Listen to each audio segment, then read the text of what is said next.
En primera plana, Carlos Herranz.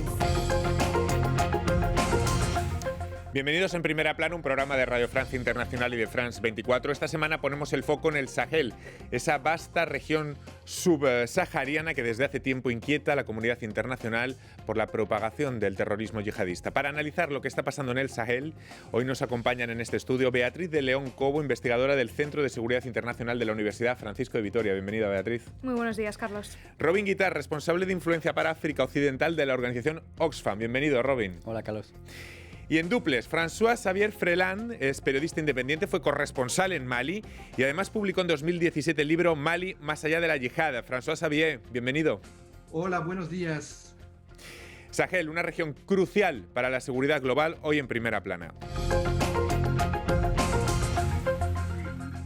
La amenaza yihadista en el Sahel se recrudece a pesar de todo el esfuerzo de misiones civiles y militares de la Unión Europea, especialmente del rol de Francia realizado durante 8 años. El terrorismo yihadista sigue propagándose por esta región, pasando del norte de Mali a la zona llamada de las tres fronteras, Mali, Burkina Faso y Níger, extendiéndose además a países costeros como Costa del Marfil y Ghana.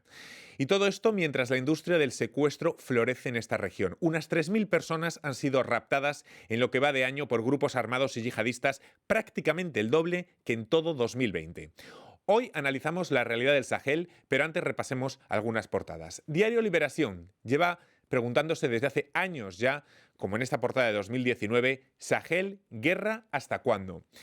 Voice of America, un titular muy significativo. Ecos de lo sucedido en Afganistán para la misión de Francia en el Sahel. ¿Son comparables ambas situaciones? Hoy no lo preguntaremos en el programa. Le Figaro esta misma semana titulaba «Cómo Putin establece a sus mercenarios en África», ligando esta situación con la retirada francesa y ese famoso grupo de mercenarios llamado Wagner, implicado en numerosos conflictos del que, por cierto, Moscú niega una conexión directa. Y el diario El País esta semana publicaba un artículo bajo el inquietante titular «La industria del secuestro florece en el Sahel y en el norte de Nigeria». Bueno, Beatriz, ¿cuáles son las claves que explican esta preocupación por lo que está aconteciendo en el Sahel? Pues el Sahel son muchas crisis a la vez. Primero tenemos una crisis de seguridad con grupos yihadistas ligados a Al-Qaeda y ligados al Estado Islámico, con grupos armados, tenemos también una criminalidad organizada y aparte de la crisis de seguridad tenemos una crisis de gobernanza. Recordemos que en Mali hay un golpe de Estado dentro de un golpe de Estado, pero también países vecinos como Guinea y Chad están viviendo transiciones. Tenemos evidentemente una crisis de desarrollo, la falta de trabajo para la juventud y también, bueno, pues casi 9 millones de personas en hambruna y una pobreza extrema. Y bueno, pues todas esas crisis y por una última crisis que me parece muy importante resaltar, que es la crisis de la cohesión social, con las milicias de autodefensa y pues la población local ya armada y matándose entre ella con masacres a mujeres y a niños en algunos sitios del Sahel. Todo esto conforma una situación en el Sahel bastante compleja. No sé si coincide la visión de Robin de esta situación de varias crisis justapuestas, como nos describe Bea. Sí, totalmente. Yo creo que hay que deconstruir un poco el entender de la crisis de Sahel, porque no es una crisis, son varias crisis. Es también una crisis humanitaria. Ahora son casi 3 millones de personas desplazadas en la región. Teníamos una crisis que estaba enfocada inicialmente en el Mali y, como usted lo mencionó, que ahora se está desplazando a otros países de la región. Entonces, ahora mismo son 20 millones de personas en la región que necesitan una asistencia humanitaria. Entonces, el análisis que nosotros tenemos en Oxfam también es que en los últimos años se ha enfocado mucho en una respuesta militar, que ha sido un fracaso, porque hoy en día la estrategia en particular de Francia y del resto de la comunidad internacional ha fracasado, porque la crisis que estaba en el Mali ahora está en otros países de la región, está acercándose cada vez más también a la costa, y entonces hay que repensar y ir a los causales de los problemas y de las crisis de Sahel, que están también en tema de gobernanza, en tema de contrato social, en tema de desarrollo, como lo ha dicho Beatriz. François Xavier Freland, nuestro compañero, es periodista independiente, fue corresponsal en Mali y además publicó, como decíamos, en 2017 el libro Mali más allá del yihad. François, el presidente Macron anunció este verano que la presencia militar francesa en la zona del Sahel iba a ser reducida y reemplazada por una fuerza de apoyo a los estados concernidos. ¿Cómo pretende Francia lograr esta pirueta sin cometer los errores afganos? esa comparación entre Afganistán y Mali me parece un poco inexacta. O sea, son dos zonas muy distintas, dos países con realidades muy distintas. Y Mali hay que entender algo. O sea, cuando se dice, hay unos especialistas que hablan de Mali como si fuera musulmán. No es exactamente real. O sea, Mali, como muchos países de la zona, son países animistas primero. O sea, son países que tienen sus propias religiones y luego son musulmanes, aunque esa realidad está cambiando poco a poco por más o menos el Islam radical que se está imponiendo sobre las religiones locales.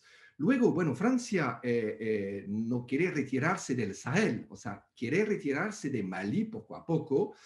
Mali es uno de los países de Sahel, que es una zona grande, con 5, 6, 7 países, entre cuales Mauritania, Níger, Burkina Faso, y que todos están metidos en esa guerra contra los yihadistas. Pero Francia más o menos quiere reorganizarse.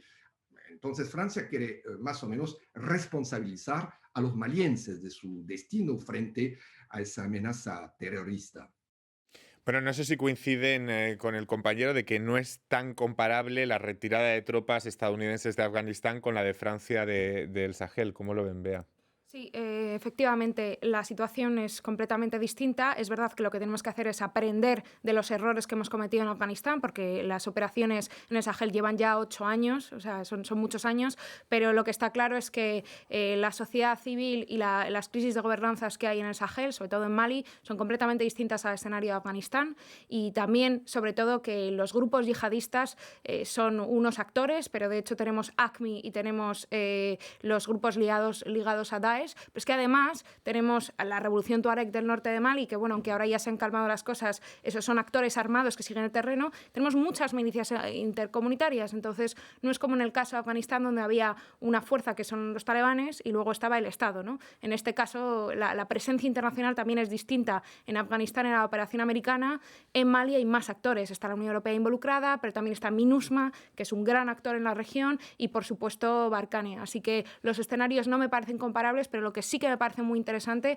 es aprender de lo que ha ocurrido en Afganistán para evitar cometer los mismos errores. No es comparable para usted tampoco, Robin, los escenarios. Los contextos son diferentes, pero obviamente yo creo que la retirada de Estados Unidos de Afganistán tiene un eco, obviamente, en el Sahel, porque en los dos casos también tenemos intervenciones militares extranjeras, occidentales, y que vemos los límites. Y también los límites es que tratar solamente síntomas con ejércitos extranjeros, obviamente que eso no responde a los causales de los problemas de Sahel.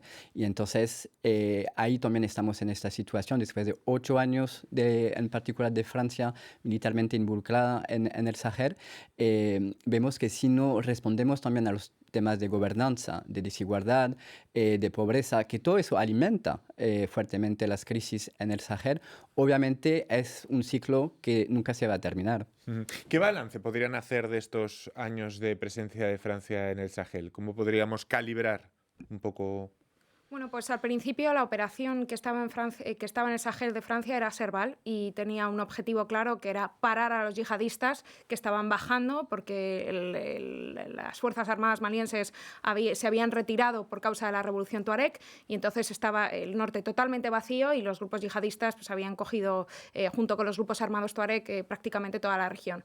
Y Serval sí consiguió parar y sí consiguió liberar grandes ciudades como Timbuktu. ¿Qué pasa? Que el conflicto se ha enquistado. ¿Por qué? Porque el yihadismo ha avanzado muy rápidamente, y si el yihadismo avanza tan rápidamente es porque los grupos yihadistas reclutan a las comunidades más marginadas y les venden un discurso de igualdad, de nosotros sí que pensamos en vosotros, y claro, pues contra eso una operación militar, como bien decías, es prácticamente imposible acabar. Son las mismas comunidades que están en Níger, en Burkina y en Mali. Entonces, cuando un mensaje mensaje cala dentro de una comunidad, las fronteras son muy porosas. Entonces, claro, los mensajes avanzan y así es efectivamente como la expansión se ha producido. El objetivo de todas las operaciones que en la zona en las que participa Francia es luchar contra grupos terroristas, como comentábamos. No sé si podemos decir que desde 2012 la situación ha empeorado, no sé si lo podremos decir así. ¿La retirada francesa no dejará más espacio a los yihadistas? François Xavier. No ha empeorado. Eso es una visión muy parisina y no muy del terreno. Cuando se conoce un poco a Mali, cuando uno, como yo, por ejemplo, yo estuve en el 2012, cuando después del golpe de Estado contra el expresidente maliense, Amadou Touré, llegó unos yihadistas que ocuparon todo el norte del país, O sea, habían sharia todos los días, justicia islámica todos los días en esa región, pues era un país dentro del país, un país islamista, un poco como hubo en Irak o en una parte de Siria. Entonces, esa era la realidad cuando Francia, de acuerdo con el Estado maliense, decidió actuar y decidió hacer guerra y eliminar a esos yihadistas del norte de Mali. Entonces, la situación era así, un país dividido en dos países. Hoy día no es exactamente la misma realidad. Y yo creo que si Francia y todos los países de la región no habían actuado, pues Mali sería un país yihadista, islamista del norte al sur. O sea, eso sería la realidad hoy día en Mali. Robin, ¿quería puntualizar algo? Sí, yo creo que la situación está empeorando. Sí. O sea, no podemos solo ver el Mali, hay que ver la región en general. Y Sahel hoy en día es la región de África donde la violencia aumenta lo más rápido. O sea, son casi 3 millones de personas desplazadas. Y también lo que hay que ver, el problema de este enfoque sumamente militar es que también está alimentando más violencia. O sea, en 2020 hubo más civiles matados por el ejército de Mali que por grupos yihadistas u otros grupos terroristas en la región, en el país. Entonces, lo que vemos también es que hay que volver a poner también la protección de los civiles en las estrategias militares que lleva a cabo la comunidad internacional, pero también los ejércitos nacionales. O sea, tenemos matanzas por el ejército en Níger, en Burkina Faso. Entonces, esta situación es muy grave y sí, está empeorando según nosotros y no es una visión parisina. No sé si está de acuerdo que se ha hecho demasiado hincapié en ese enfoque militar, como decía Robin. Ah, sí, por supuesto, porque al final es lo más sencillo, sobre todo para los occidentales. Enviar tropas y enviar dinero y dárselo al gobierno es efectivamente lo más fácil, así que estoy totalmente de acuerdo, la situación ha empeorado. Ahora, no creo que se pueda hacer un nexo causal entre que la operación Barkhane haya estado ahí y que la situación haya empeorado. La operación Barkhane ha tenido también victorias militares que es importante destacar. Ya ven ustedes cuántas aristas y qué complejo es este asunto, el Sahel. Vamos a hacer en este punto una breve pausa y enseguida volvemos para seguir analizando aquí en Primera Plana.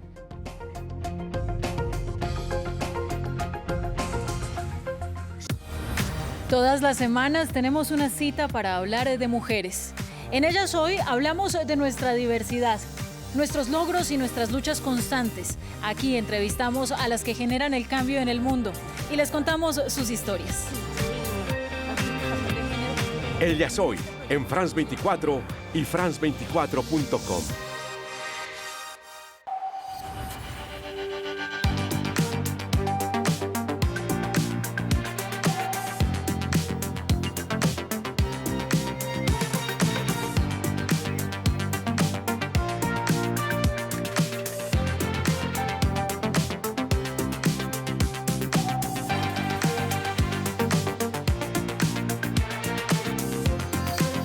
France 24, la economía día a día.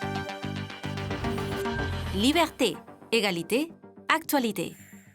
Seguimos aquí en Primera Plana esta semana poniendo el foco en el Sahel, esa vasta región subsahariana que preocupa tanto a la comunidad internacional por la propagación del terrorismo yihadista. Lo hacemos con Beatriz de León Cobo, investigadora del Centro de Seguridad Internacional de la Universidad Francisco de Vitoria, Robin Guittard, responsable de influencia para África Occidental de la organización Oxfam, y François Xavier Freland, periodista independiente que publicó en 2017 el libro Mali más allá del yihad.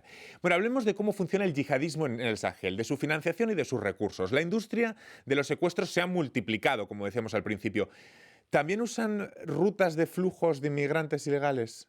No, eso es una concepción que se suele tener porque parece ser, sobre todo cuando llegan a Europa, sí que es verdad que algún yihadista se cuela, pero en lo que estamos hablando del Sahel no hay una relación entre los migrantes que van del Sahel a Europa por ahora, y digo por ahora con mucha precaución, y los yihadistas que suben. Lo que sí que hace los grupos yihadistas, como ahí hay un poliedro y hay los grupos criminales con los grupos yihadistas, con grupos armados, tienen una relación, sobre todo tienen a veces incluso vínculos familiares, de vez en cuando puede ocurrir que algún grupo yihadista ayude o dé soporte, por ejemplo, de seguridad a algún convoy de trata o algún convoy que va hacia el norte de África, pero normalmente no hay una relación directa entre los flujos migratorios. Lo que pasa es que las cifras son tremendas. Unas 3.000 personas han sido raptadas en lo que va de año por grupos armados y yihadistas, prácticamente el doble que en todo 2020.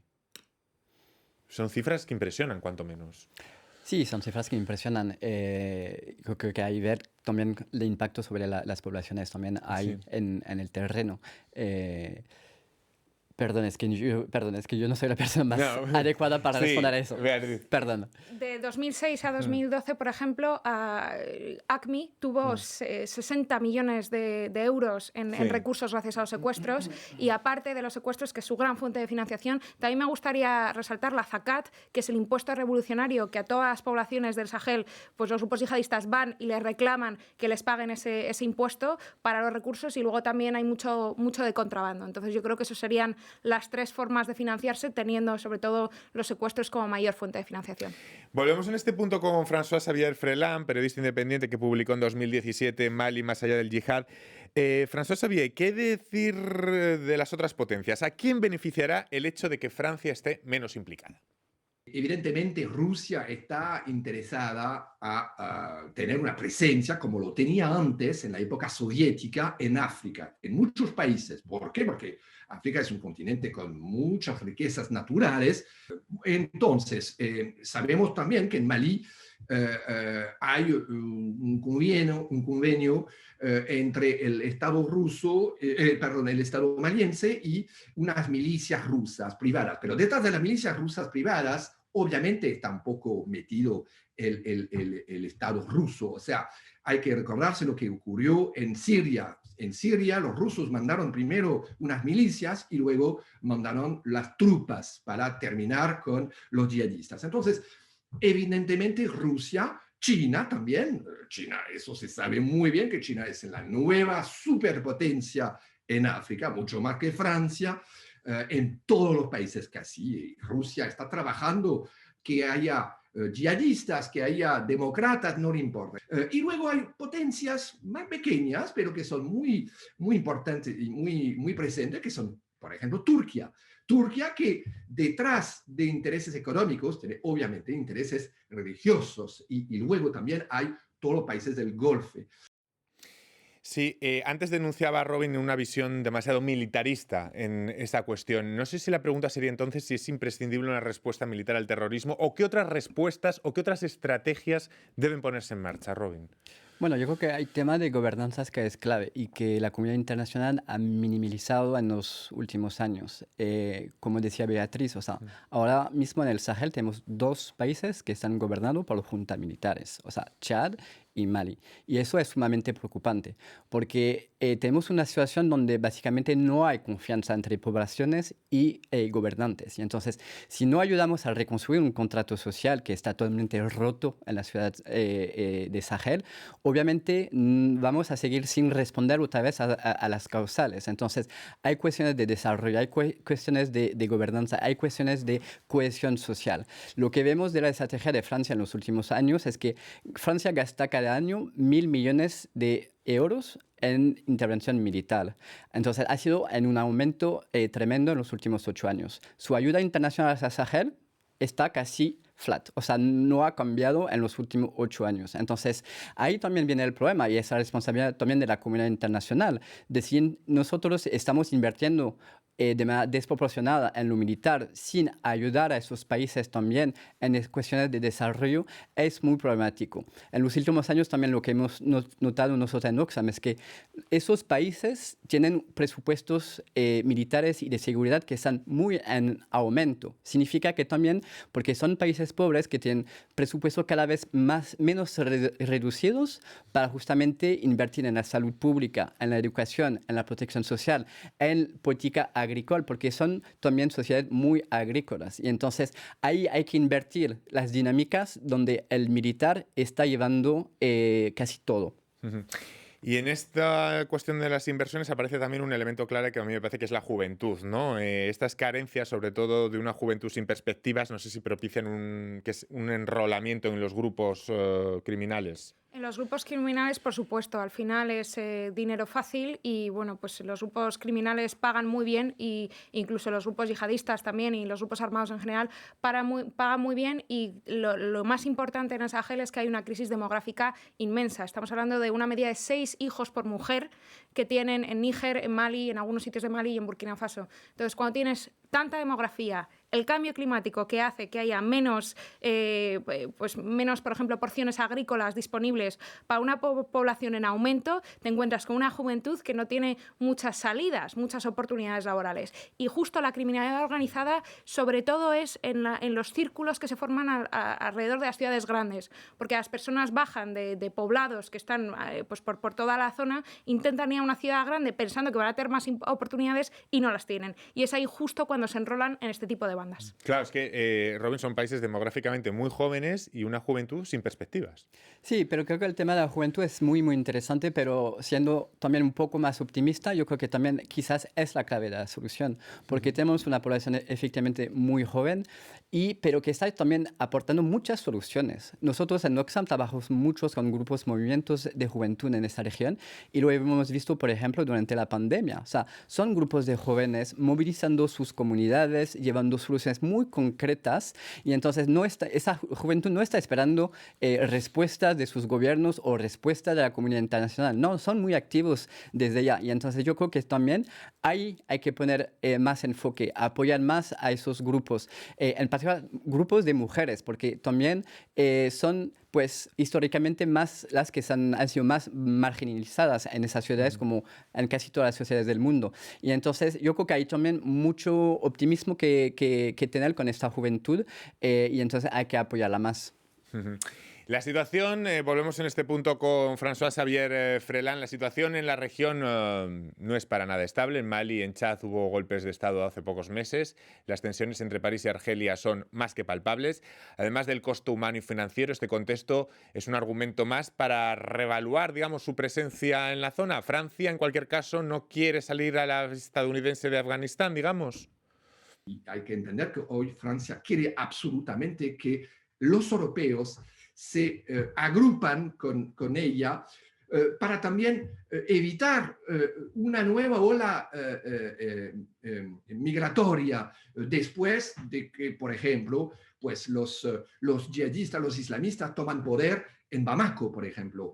Más que todo, Francia quiere salir de esa zona con la cara alta, la tête haute, como se dice en Francia. O sea, es evidente que Francia no va a reemplazar los estados de esa región y no lo quiere, o sea, pero tampoco quiere salir de la forma que salió Estados Unidos de Afganistán. O sea, yo creo que hay una media y Francia está buscando pues una forma de salir dignamente de esa zona que de todas formas es una zona muy caótica, donde no se sabe el futuro muy bien y yo diría infelicidamente donde puede llegar todavía los islamistas al poder. ¿Por qué? Porque al final la gente lo que quiere es comer, vivir tranquilamente y si hay que elegir a los islamistas, van a elegir a los islamistas, o sea, quieren paz y eso creo que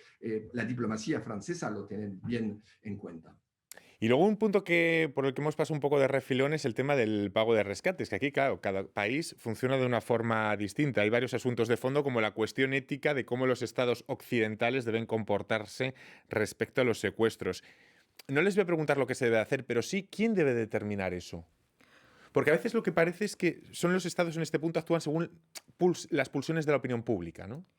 En teoría, los estados occidentales no negocian con yihadistas. En teoría. En la práctica, por ejemplo, en lo último que ocurrió con Sophie Pedronin y el líder de la oposición maliense, ahí, en teoría, fue Mali el que hizo ese acuerdo con los yihadistas.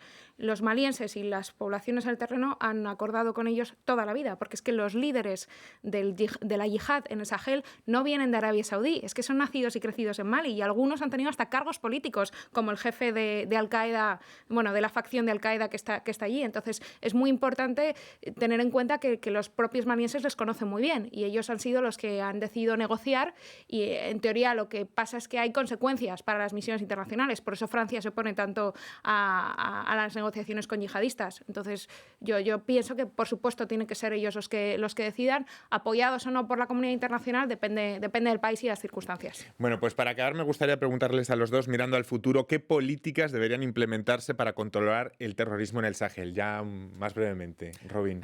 Una pregunta muy, muy grande, obviamente. Lo que ha faltado mucho en los 8 años que Francia está ahí en la región es que no hay debate público en Francia sobre lo que hacemos allá y cómo lo hacemos. Hubo una operación No Serval. interesa.